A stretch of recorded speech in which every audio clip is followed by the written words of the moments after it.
Have you ever wondered how a breath of air and a bubble of glass transform into a timeless treasure? This isn't just a decoration, it's a tiny universe captured in glass. A delicate dance between fire, human skill, and a touch of holiday magic. Get ready to see how holiday spirit is forged in flame.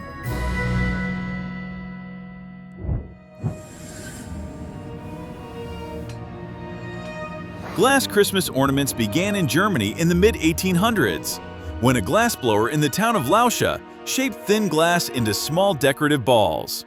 He created them because he could not afford nuts or fruits for his family's tree, and the idea soon spread through the region. German immigrants later brought these ornaments to the United States, where early factories learned to blow thousands of pieces each day. By the early 1900s, ornaments were part of many American holiday traditions, and families often passed them down through several generations. Some collectors say that well-made ornaments can last more than 50 years if they are stored in a cool and dry place. Today, modern factories still follow the same basic idea, but each step is faster and more precise. So what does it take to turn a simple glass tube into a bright holiday ornament?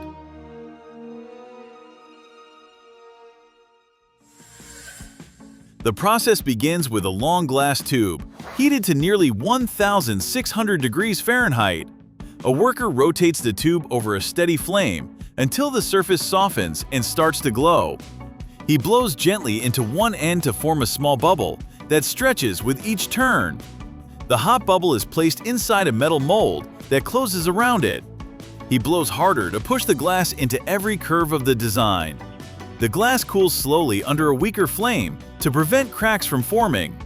Some factories produce more than 300 clear shapes per hour on a single line.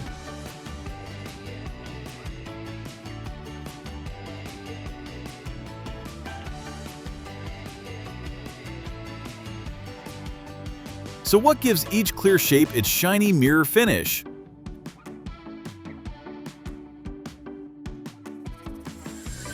The next step adds a silver layer inside the ornament.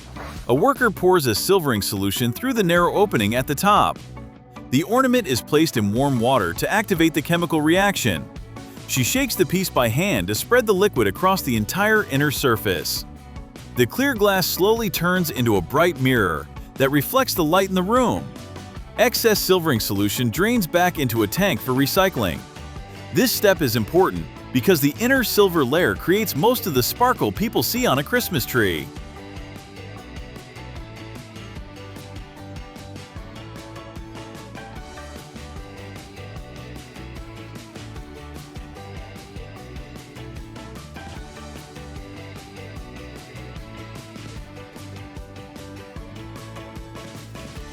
Now the ornament needs color to match holiday designs.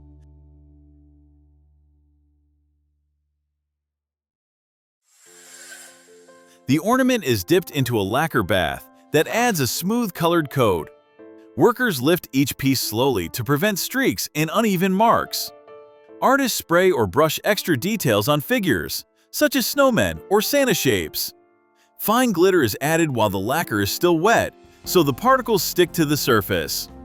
Many factories keep their own glitter mixes, and some blends include more than 5 different particle sizes.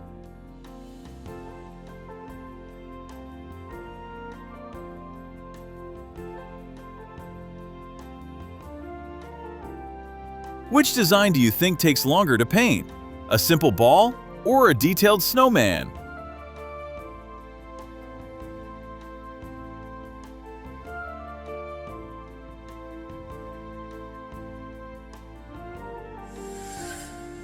After the paint dries, workers trim the long glass stem left from blowing. A small flame softens the stem, so it breaks cleanly without chipping the ornament. A metal cap is pressed onto the opening to create a secure hanger point. Machines test the strength of the cap by pulling each piece with a steady force. The line continues to move as the ornaments spin on small rollers for one final inspection. Some factories use bright LED panels to reveal hidden cracks or thin spots in the glass. With the cap attached, the ornament is ready for its final step.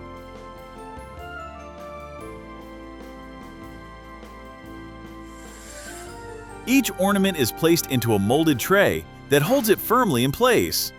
Workers add a thin sheet of paper to prevent scratches during transport.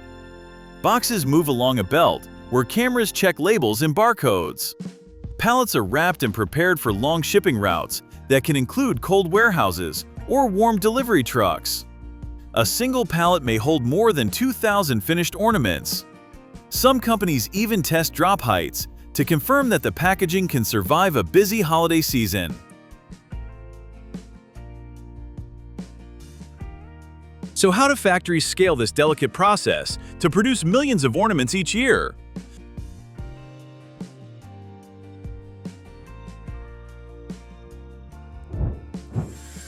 More than 10 million snow globes are sold worldwide each year, according to data from IBIS World.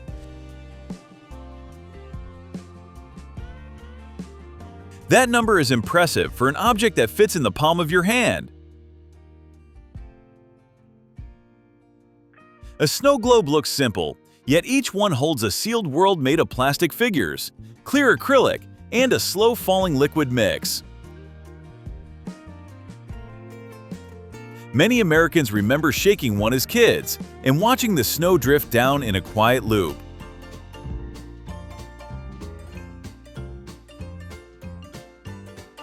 So what does it take to build a tiny scene that never stops snowing?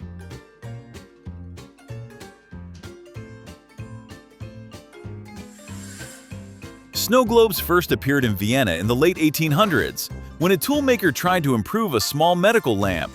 He added tiny flakes to a glass sphere filled with water, and the swirling effect inspired the first souvenir globes. The idea traveled across Europe and reached the United States in the early 1900s, where factories began producing snow globes for holidays and tourism. Many American families kept them on shelves or desks, and the soft fall of the flakes became part of childhood memories. Early globes used thicker glass and simple hand-painted figures, and some of those pieces still survive today. By the mid-1900s, manufacturers had moved from glass to acrylic to reduce weight and breakage during travel. Today, most snow globes follow the same basic idea, but the production line is far more controlled. So how do factories build each tiny scene before sealing it inside a clear dome?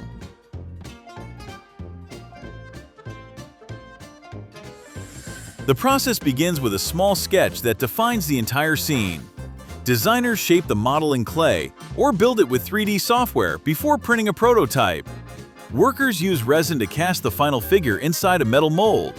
The figures are trimmed and prepared for painting after the resin cools. Artists then paint each detail with thin brushes, often adding several layers for depth and color. A single figure can take 5 to 20 minutes, depending on the design. Some factories use airbrush machines for the base coat to keep colors smooth.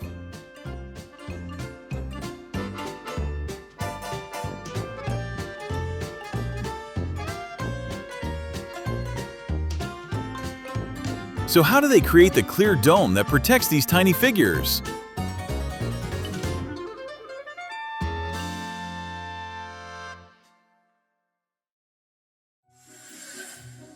Factories produce snow globes using either glass or acrylic domes. Glass domes are blown from molten glass and shaped into hollow spheres. Acrylic domes are formed by injection molding, which keeps the thickness even from top to base. Each dome is inspected under bright lights to check for scratches or small distortions. Workers wash every piece with purified water inside a dust-controlled room. This prevents tiny particles from showing later inside the globe. Acrylic domes are popular because they are lighter and resist breaking during long shipments.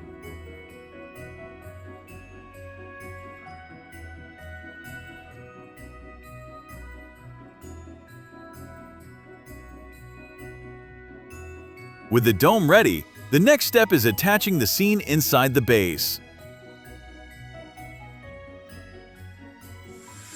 The painted scene is glued onto a round platform that locks into the base. Some snow globes include LED lights, music boxes, or small motors that rotate the scene. Workers connect wires through narrow channels and test each component before closing the base. Many factories use vibration tables to check if any loose parts rattle during movement. The entire assembly must stay clean because even a small dust particle can float inside the globe later. Which type of snow globe do you prefer? A simple design or one with lights and sound?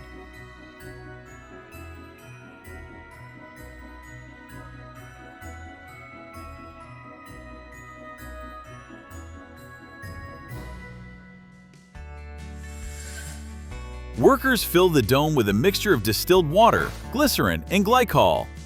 This mix slows the falling speed of the snow and keeps the liquid clear. Machines pump the liquid through a small opening at the base, while vacuum systems remove trapped air. The dome is filled until no bubbles remain under the surface. Factories add plastic flakes, glitter, or metallic confetti to create the snow effect. Each type of flake has a different weight, which changes how fast it falls. The dome is sealed with a rubber plug or through ultrasonic welding for a watertight finish.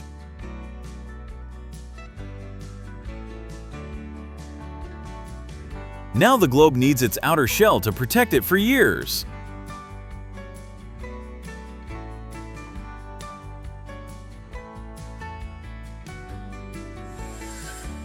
The sealed dome is inserted into a base made from resin, ceramic, or wood. Workers tighten screws or apply adhesive to keep the globe in position. Quality teams shake each globe several times to check the snow movement and look for leaks. Some factories test globes in warm and cold rooms to see how the liquid reacts to changing temperatures. Finished globes are wrapped in foam and placed inside custom-fit boxes. More than 2 billion candy canes are produced every year, according to data shared by the National Confectioners Association.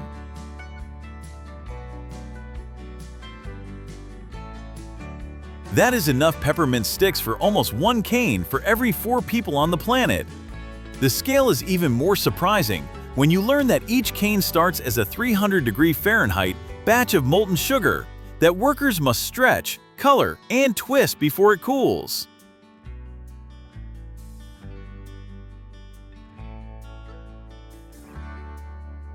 Many Americans remember holding a candy cane during childhood and trying to keep the stripes from melting on their fingers.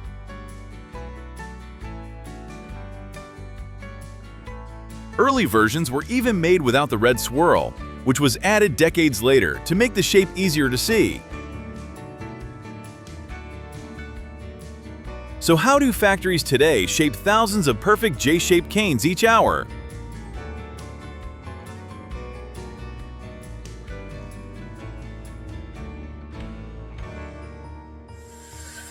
Candy canes trace their origin to Europe in the late 1600s, when a German choir master asked a local candy maker to bend straight sugar sticks into a shepherd's shape for a Christmas service. These early canes were plain white and made only from boiled sugar, since peppermint flavor did not become common until the 1800s. The famous red stripe arrived even later, added by confectioners who wanted each cane to stand out on shop shelves.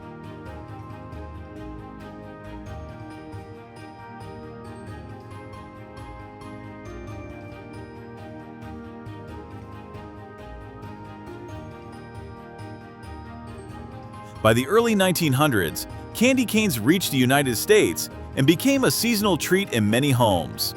Production was slow at first because each stick was pulled and shaped by hand. Machines finally entered the process in the 1920s and allowed factories to produce thousands of identical canes per hour.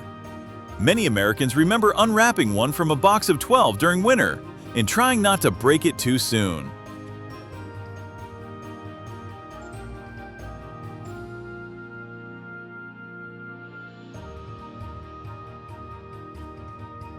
So how do modern factories stretch, twist, and curve each cane before the sugar hardens?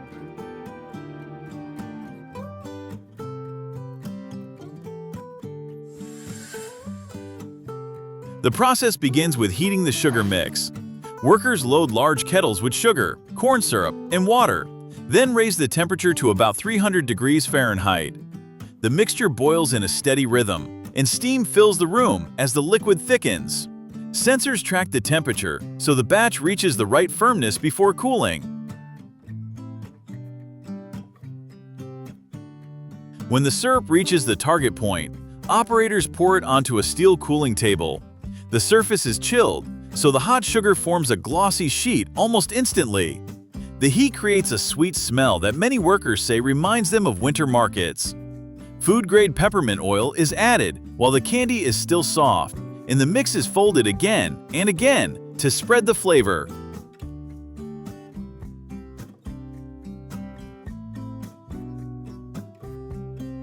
Factories repeat this step many times each day and can prepare dozens of batches during peak season.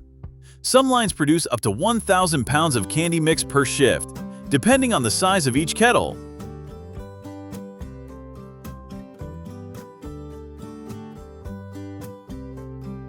With the base ready, the next question is simple. How do factories turn this heavy mass into a smooth white core?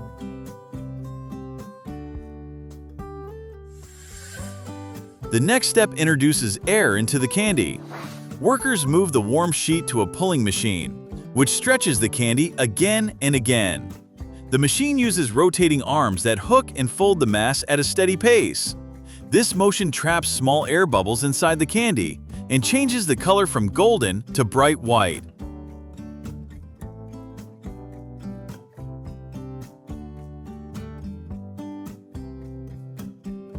Older candy makers once pulled the sugar by hand, using wall hooks and muscle power, but modern machines can pull more than 150 pounds at a time. The candy becomes lighter and softer as air spreads through each layer. This step is important because the white core gives the cane its classic look and its firm bite.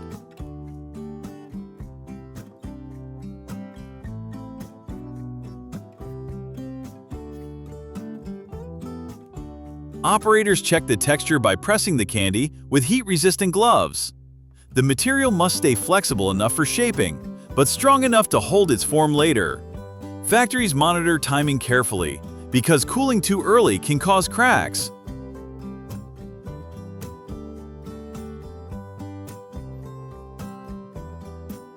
Once the white core reaches the right consistency, workers move the hot candy to a forming table. But how does the red stripe join this growing block of sugar?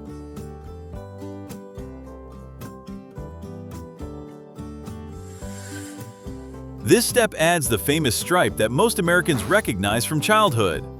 Workers prepare a smaller portion of candy mix and dye it bright red, using food-safe colorants. The red batch has the same temperature and texture as the white core, so both parts bond cleanly.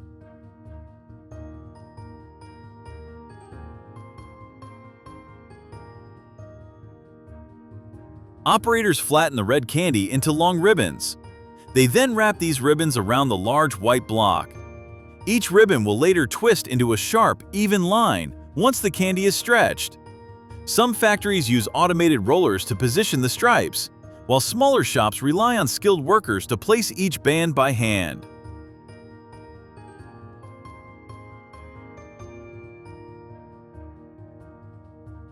The block, now striped, is shaped into a long cone.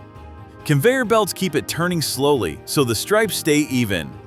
Many people never realize that the stripe forms before the cane is stretched, not after.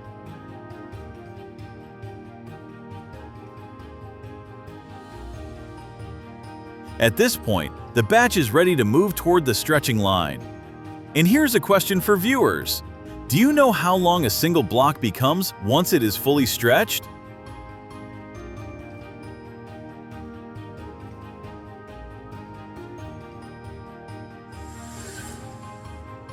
Factories stretch the striped block into narrow ropes.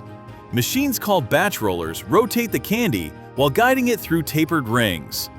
The mass grows thinner with each pass, and stripes spiral cleanly around the surface. A single block can stretch more than 100 feet before cutting.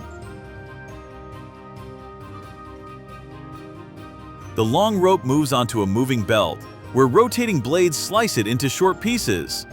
The machine cuts hundreds of pieces per minute, each one measuring the same length and weight. Operators monitor the line to catch any ropes that twist too much or lose their stripe pattern.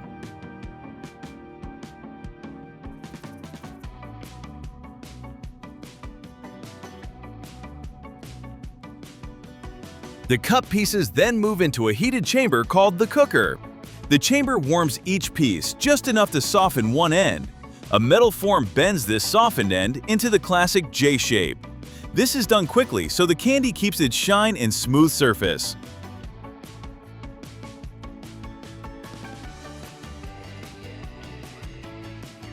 Once each cane cools, it hardens to its final texture. Now the question becomes, how do factories wrap thousands of fragile canes without breaking them?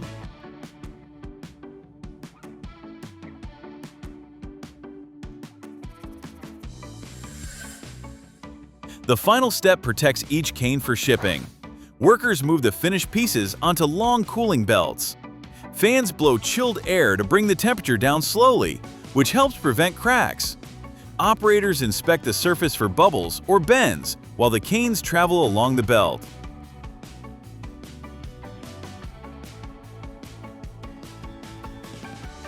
Wrapping machines feed each cane into a narrow chute. A clear plastic film folds around the surface and seals with a burst of warm air. Some lines package more than 30,000 canes per hour during the peak holiday season. The wrapped canes fall gently into bins, then move toward automatic counters that group them into boxes of 12 or 24.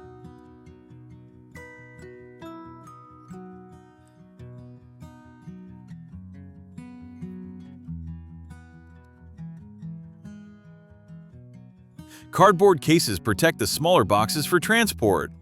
Labels include batch numbers and production times, so factories can track quality. Many companies ship candy canes across the United States in refrigerated trucks to keep them from sticking together.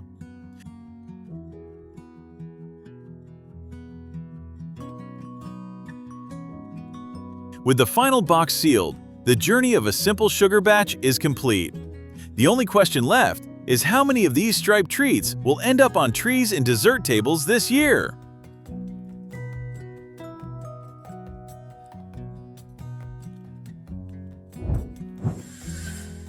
Americans use more than 4.6 million pounds of wrapping paper each year, according to figures shared by the American Forest and Paper Association, afandpa.org. That is enough paper to circle the Earth several times during the holiday season alone. The scale seems even bigger when you realize that every roll starts as wood chips cooked in steel digesters hotter than 300 degrees Fahrenheit. Many people remember the sound of tearing paper on Christmas morning, but few know how factories turn wet pulp into bright sheets covered with snowflakes, ornaments, or cartoon characters.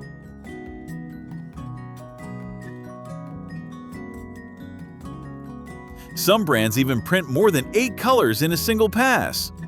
So what does it take to make a roll strong, glossy, and ready for gift wrapping?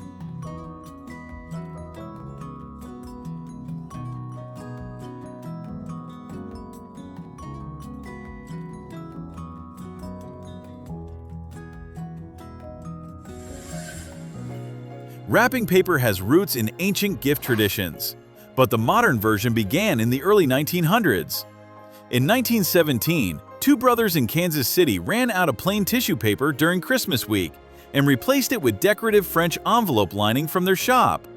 Customers bought every sheet, and the brothers printed new designs the next year.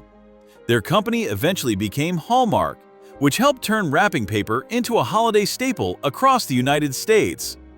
As printing technology improved, factories introduced brighter inks, metallic foils, and glossy coatings.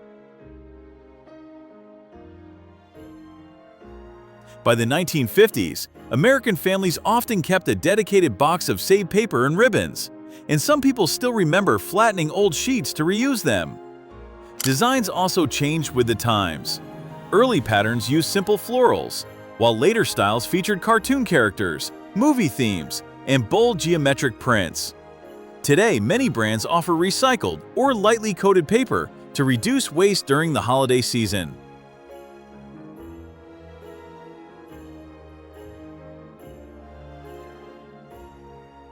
With the history behind us, it is time to see how factories turn wood pulp into long rolls covered with colorful prints.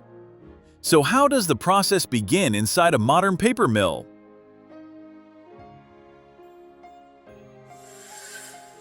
The process begins with preparing the raw material. Workers load debarked logs into large chippers that cut the wood into small pieces. The chips fall into a steel digester, where heat and chemicals break the wood down. Temperatures often reach more than 300 degrees Fahrenheit as the fibers separate into a thick slurry. Operators monitor the digester from control rooms. Screens track pressure, flow speed, and moisture. The slurry then moves through filters that remove bark and grit. Some mills add recycled paper at this stage, which is cleaned using foam separators that lift ink off the surface. Many American mills now mix recycled content to reduce waste during the holiday season.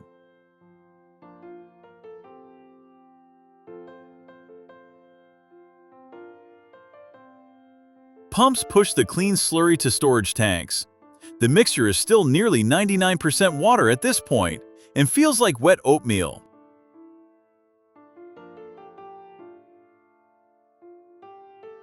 With the fibers prepared, the next question is simple. How does this slurry turn into a long, even sheet?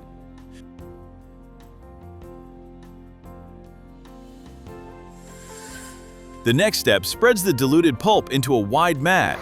The mixture flows onto a moving mesh belt called the fourdrinier wire. Water drains through the mesh, leaving a thin layer of fibers on top. Vacuum boxes beneath the wire pull out even more water and help stabilize the sheet.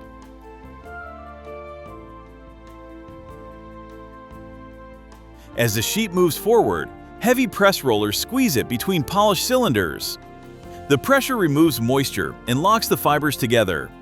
Operators check the sheet for thickness, which often ranges from 40 to 80 grams per square meter, depending on the type of wrapping paper.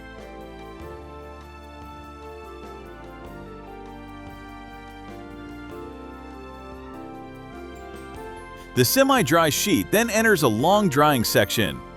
Rows of steam-heated cylinders evaporate nearly all remaining water.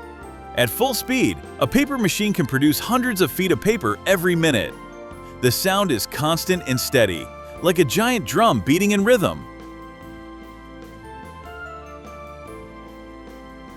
Now that the sheet is dry, it still needs surface treatment. So how do factories give wrapping paper its shine and smooth feel?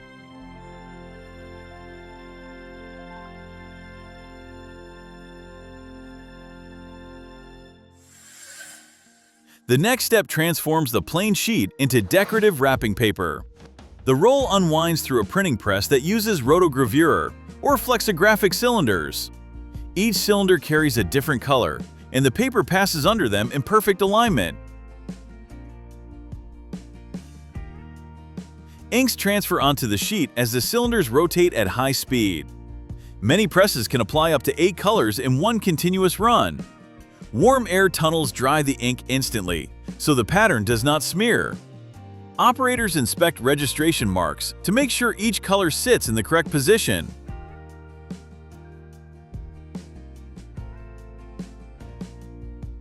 Factories often add premium effects during this stage. Metallic foils attach through heated plates. Glitter coats apply with adhesive rollers. Matte or glossy varnish finishes protect the print and change the texture. Some holiday designs use ultraviolet spot coatings to make snowflakes shine under light.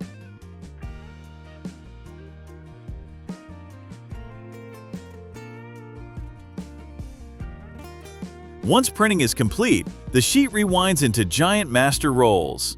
The next challenge is turning these rolls into the small ones sold in stores.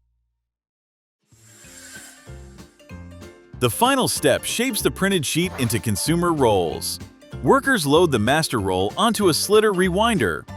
Razor blades slice the sheet into narrow strips, often 24 to 30 inches wide. The machine rewinds each strip into a smaller roll that spins tightly around a cardboard core. Operators inspect the rolls for wrinkles, ink misalignment, or tears. Some lines produce more than 10,000 consumer rolls per shift, depending on speed. The finished rolls move through a wrapping station, where clear film protects them from moisture. Labels show length, design code, and lot number for tracking.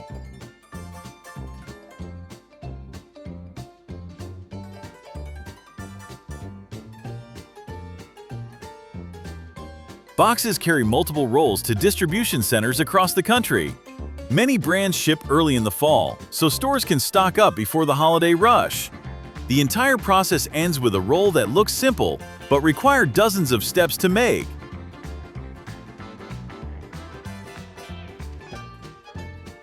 Now that we have seen how wrapping paper is made, what other everyday items would you like to explore inside a modern factory?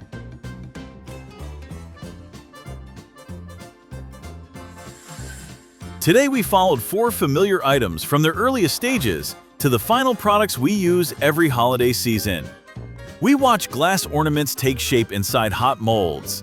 Snow globes seal tiny worlds behind clear domes. Candy canes twist into bright red stripes. And wrapping paper turn from wood pulp into colorful rolls. Each product looks simple in our homes, yet every one of them depends on careful timing, controlled heat, and machines that run for hours at steady speed. These factories mix tradition with technology, and they show how small objects continue to bring back strong memories for many Americans.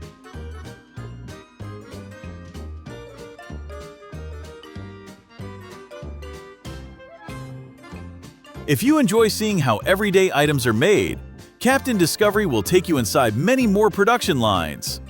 Your support helps us explore new factories and find even more surprising processes. So remember to like the video, subscribe to the channel, and tell us which product you want to see next.